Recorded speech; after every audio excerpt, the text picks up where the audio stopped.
मित्रों, रिसेंटली नरेंद्र मोदी ने अपनी जिहालत की वजह से इंडिया को टोटली इंगेज्ड करके रखा पाकिस्तानी फ्रंट के ऊपर। उन्होंने पाकिस्तान के ऊपर हमला किया, पाकिस्तान पे मिसाइल दागे।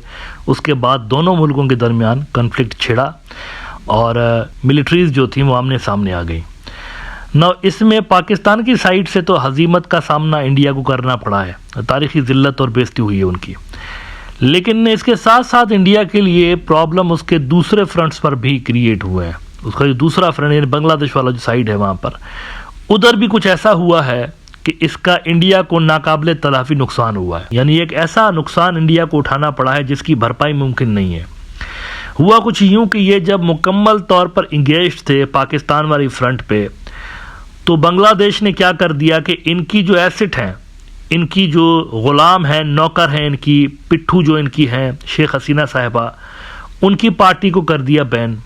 अच्छा, टाइमिंग बड़ी इंपॉर्टेंट है इसकी। अगर ये नॉर्मल दिनों में नॉर्मल हालात में होता ना तो शदीद दबाव इंडिया का आता बांग्लादेश के ऊपर, शदीद दबाव। यानी वो कहते ऐसा क्यों कर रहे हो, वैसा क्यों कर रहे हो, बड़ा कंसर्न है, इंक्लूसिवनेस होनी चाहिए वगैरह वगैरह, ड्रामेबाजियाँ जो होती रहती हैं इनकी। लेकिन बांग्लादेश ने देखे टाइम क्या सिलेक्ट किया है। इंडिया लगा हुआ है पाकिस्तान वाली साइड पे, मुकम्मल तौर पर इंगेज्ड, उधर देख ही नहीं रहे बाकी जगहों पे क्या हो रहा है। तो उस टाइम में ठक करके इन्होंने स्ट्राइक कर दिया, बांग्लादेश ने पॉलिटिकल स्ट्राइक, शेख हसीना की पार्टी कर दी बैन। नाउ इससे इंडिया के लिए क्या स्ट्रेटेजिक कॉन्सिक्वेंसेस सामने इसके आ सकते हैं और क्या क्या फ्यूचर की डिज़ाइंस इंडिया की कोलैप्स हुई हैं, इस पे मैं अभी आता हूं। लेकिन पहले एनडीटीवी की ये खबर देख लीजिए, इंडिया का न्यूज़ आउटलेट है कि Sheikh Hasina's Awami League banned by Bangladesh unit government. According to the United Nations, up to 1,400 protesters died in July 2024 when Hasina's government launched a brutal campaign to silence the opposition। इसी नुक्ते को बुनियाद बना के पार्टी बैन की गई है।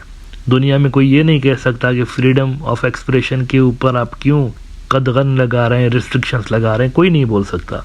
यूनाइटेड नेशंस ने एक्नॉलेज किया है भाई, उन्होंने माना है कि ये जो पार्टी है शेख हसीना की, इसने 1400 बंदे मारे हैं बांग्लादेश के अंदर। ये बहुत बड़ा जवाब है किसी भी पार्टी को बैन करने का। ये तो दहशतगर्द बन गए, ऐसा ही है ना, ऑर्डिनरी प्रोटेस्टर्स थे।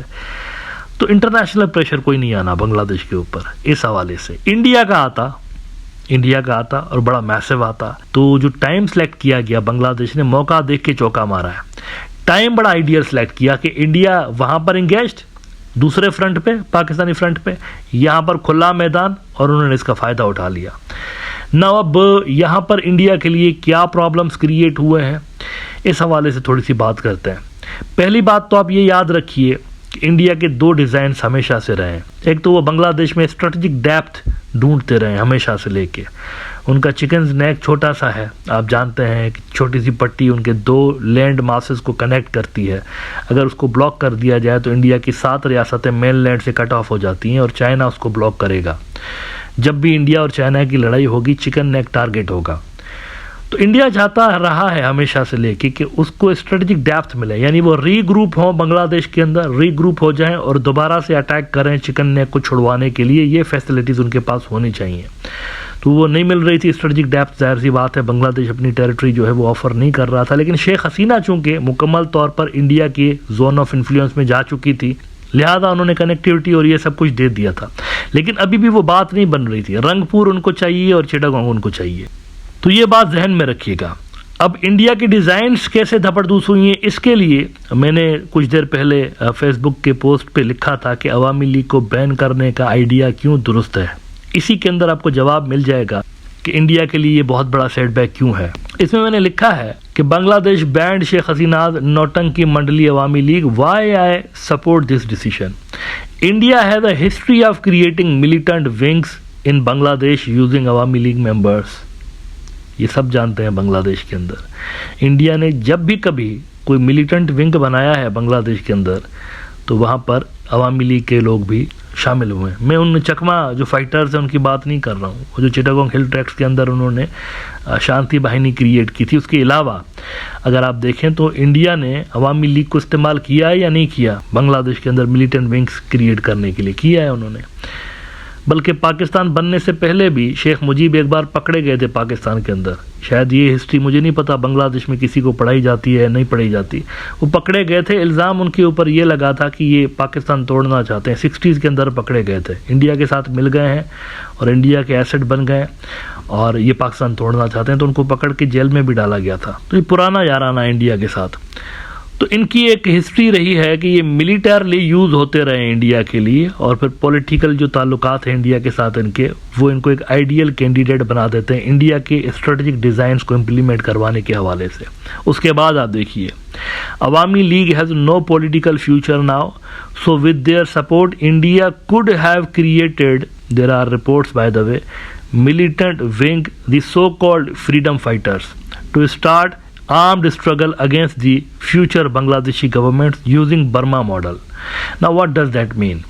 बर्मा के अंदर जो यूनिटी गवर्नमेंट है मित्रों, इसके अंदर कुछ ऐसी पार्टियां भी हैं जो कि पहले मिलिटेंट नहीं थी, पॉलिटिकल पार्टियां थी, बाद में मिलिटेंट बनी क्योंकि दाल नहीं गल रही थी। जब आपके पॉलिटिकल लेवल पर दाल नहीं गलती तो अगला जो मरहला रेजिस्टेंस का होता है वो मिलिट्री ही होता है, यानी मिलिटेंसी की कार्रवाइयाँ ही होता है। इस हवाले से अगर उनके पास मैन पावर भी होता अवामी लीग वालों के पास, या इंडिया के ही गुंडे अवामी लीग के भेस में अगर घुसा दिए जाते बांग्लादेश के अंदर, कहने को ये बांग्लादेशी होते, अवामी लीग के लोग होते, लेकिन होते असल में इंडियंस, वो फिर मिलिटेंसी की कार्रवाई रॉ के कहने पे और इनके कहने पे कर सकते थे बांग्लादेश के अंदर एक प्रेशर ग्रुप बनाने के हवाले से।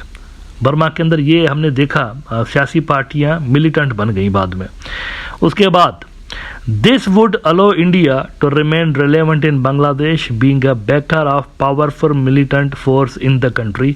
पाकिस्तान का BLA आप देख सकते हैं और TTP देख सकते हैं, इंडिया इनका बैकर है और बड़ा सीना चौड़ा करके कहते हैं कि हमारा बड़ा असर और रसूख है बलूचिस्तान के अंदर। तो यहाँ पर भी अगर वो अवामी लीग की मदद से साइजेबल मिलिटेंट विंग बनाने में कामयाब हो जाते, जिसमें इंडियन शहर ही होते हैं, ऑब्वियसली नाम अवामी लीग का होता है क्योंकि अवामी लीग में ऐसा सच कोई मिलिटेंसी फिलहाल नहीं है, आगे चलकर क्रिएट होती, लेकिन इनके भेस में इंडियंस आ सकते थे, रॉ वाले भी आ सकते थे। वजह इंटरऑपरेबिलिटी, उसको आप नजरअंदाज नहीं कर सकते। डीप इंटरऑपरेबिलिटी है इंडिया और अवामी लीग के दरमियान, लिहाजा दोनों के स्ट्रेटेजिक डिजाइन एक जैसे हैं। और फिर आगे, India could have used this force specifically in Rangpur or Chittagong to create de facto states, just how Arakan army has done in Rakhine। ये बड़ी इंपॉर्टेंट बात है। उनके स्ट्रेटेजिक ऑब्जेक्टिव्स तो ये है ना, चिकन नेक के लिए हमने स्ट्रेटेजिक डेप्थ क्रिएट करना है बांग्लादेश के अंदर, उसके लिए उनको चाहिए रंगपुर, और दूसरा वो बे ऑफ बंगाल तक कनेक्टिविटी देने के लिए 7 सिस्टर स्टेट्स को उनको चाहिए चिटागोंग। तो इस हवाले से वो अपने जो लोग हैं अवामी लीग के भेस में यहाँ पर घुसा सकते हैं और यहाँ पर एक बड़ा मिलिटेंसी का नेटवर्क क्रिएट कर सकते हैं, अनरेस्ट क्रिएट कर सकते हैं इन दो ऑब्जेक्टिव्स को हासिल करने के लिए, रंगपुर में और चिटागोंग में।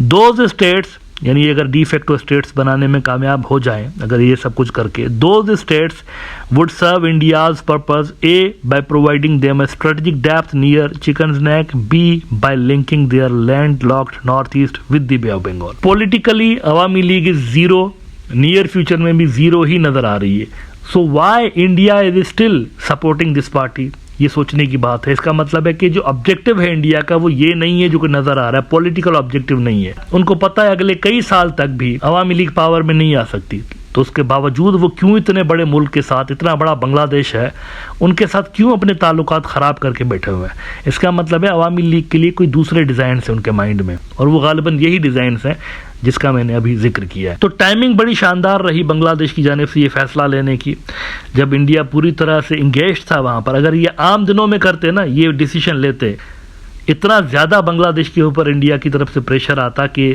सर में दर्द कर देते बांग्लादेशी डिप्लोमेट्स के लिए।